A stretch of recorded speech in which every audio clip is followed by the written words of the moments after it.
Welcome back, Future Fighters. It's Trippy Cakes here, and I got a Tier 3 rankings list for the Combat Affinity type, and this is for February 2020.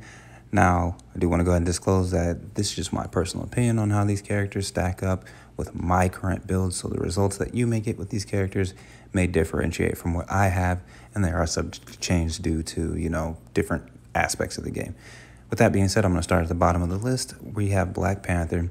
Now, the reason I have Black Panther down at the bottom is just because overall he's a lackluster Tier 3. It's not to say that he's necessarily a bad one, because I don't believe that there are bad Tier 3s. But if I was to use that term, bad Tier 3, he would definitely be at the bottom of the list.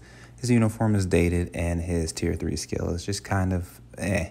So hopefully with some time and Black Panther 2 coming out, he will get some love. So right now I have him spec'd into PvP, and he does pretty okay in there, nothing spectacular, but he holds off very well in Shadowlands.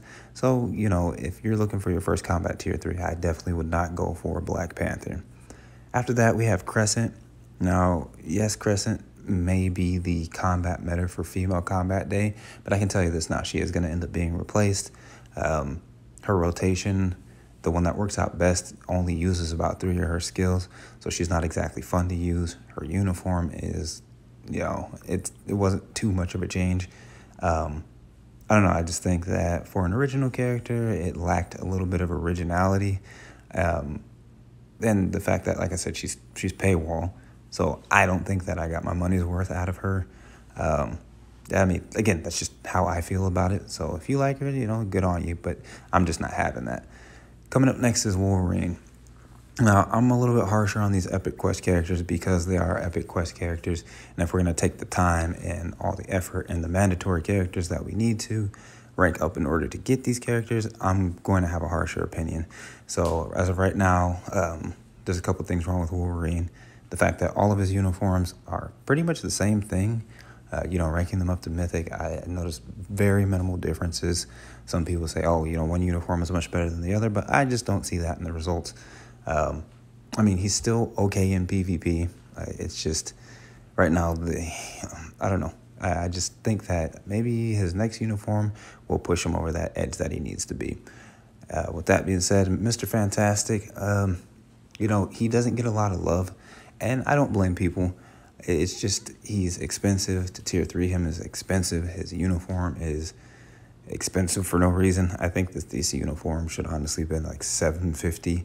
But outside of that, his PvP it's not that great either, but his PvE, that's where it shines. That Tier 3 skill will melt, and man, I'm gonna have to get some footage of that and post it up there. I was really liking Mr. Fantastic for a long time, and then I got excited when he got his uniform, but then, like I said, the uniform just didn't show up like I wanted it to. After that, Namor, he's one of our newer characters, and he's so fun to use. He really is. He's a very well-designed character. Then his uniform came out, made him even better, made him a villain, made him meta. He's just a great character. Yeah, he's bio-subs, but you know what? I gotta say, out of all the bio-sub characters that I've collected and put in time and investment into, Namor is probably one of the best ones, outside of Luna Snow. So I do always recommend him if you have a, that subscription and you're getting an exclusive character and you want somebody to rank up. Namor is a good way to go. He's going to get you everything that you need, but he's kind of lackluster in PvP. Now, after that is Apocalypse. Now, Apocalypse, I always liked Apocalypse.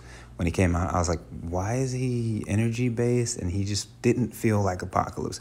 But he definitely feels like it now. I wish that this uniform was the base form of Apocalypse that we had got from the beginning. He can do PvP, PvE. He's a very, very well-rounded character, and he is pretty monstrous when you build him up in PvP, which is what I'm more catered to. But, he still gets it done in PvE. Like I said, overall, an extremely great character. Farmable through World Boss to unlock him, rank him up. He's pretty much a free character outside of his uniform, so I always recommend it. Now, I am going to get hated for this one. I feel like Captain America, he's probably the most versatile character in the game. He covers 5 different Alliance battle days. His damage is still there. It's insane. He's tanky. He's great in PvP and PvE. No matter which way you take Captain America, He's not going to disappoint. And like I said, one of the most versatile, actually, I'm just going to say he is the most versatile character in the entire game just because of so much ground he can cover. Like, he'll kick Galactus's butt if you take him in there, World Boss Ultimate, all that. So I'm very biased at this point when it comes to Captain America. I'm not saying that I like that he is as OP as he is, but I do really, really enjoy him. So, I mean, there you have it. This is my tier listings for the Combat Affinity type. As always, I do like to thank you guys for tuning in. Sorry it's been taking so long pushing out content. It's just, I've been kind of lazy. I'm not even going to lie. Anyway, if you are new to the channel, please do like, subscribe, comment. I'm going to be dropping the rest of the Affinity types later. Peace.